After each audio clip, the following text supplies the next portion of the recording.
नमस्कार, हमारे digital platform पर आपका स्वागत है। मैं हूं आपके साथ सुजाता। बुंदेलखंड का जिक्र आते ही हमारे जहन में आता है रानी लक्ष्मीबाई का पराक्रम, 1857 का स्वतंत्रता संग्राम और उसके बाद बीहड़, बागी, चंबल की घाटी, बेरोजगारी और पिछड़ापन। लेकिन कहते हैं कि दुनिया में बस एक ही चीज निरंतर है और वो है बदलाव। और अब बुंदेलखंड में भी बदलाव की बयार बह रही है।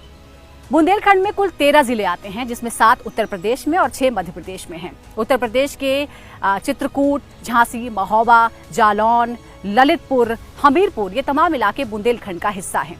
इसका कुल क्षेत्रफल की अगर हम बात करें तो वो 69,000 वर्ग किलोमीटर है। यहाँ की आबादी कुल 1 करोड़ की है। यह इलाका उत्तर प्रदेश के बाकी इलाकों से पिछड़ा हुआ माना जाता है।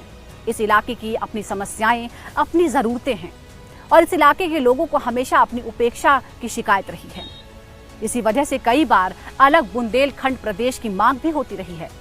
बुंदेलखंड के विकास पर ध्यान केंद्रित करने के लिए 2019 में एक बुंदेलखंड विकास बोर्ड का गठन किया गया।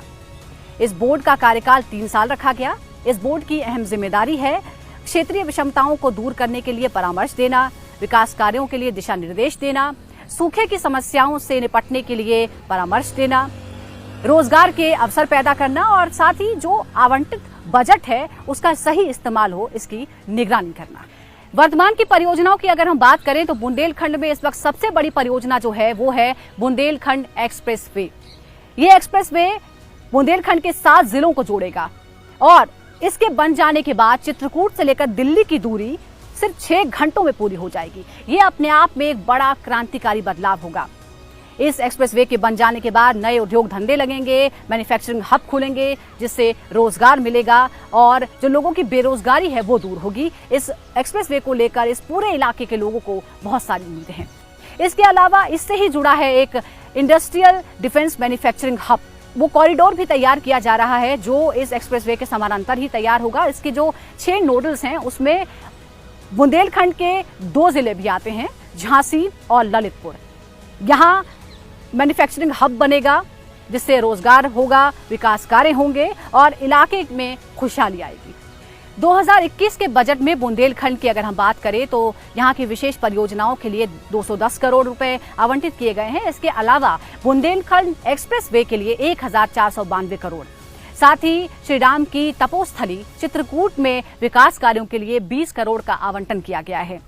इसके साथ ही Bundelkhand defence electronic manufacturing cluster बनाने की भी परियोजना है। इसके लिए फिलहाल बजट आवंटित नहीं किया गया है, लेकिन इसकी परियोजना तय हो गई है।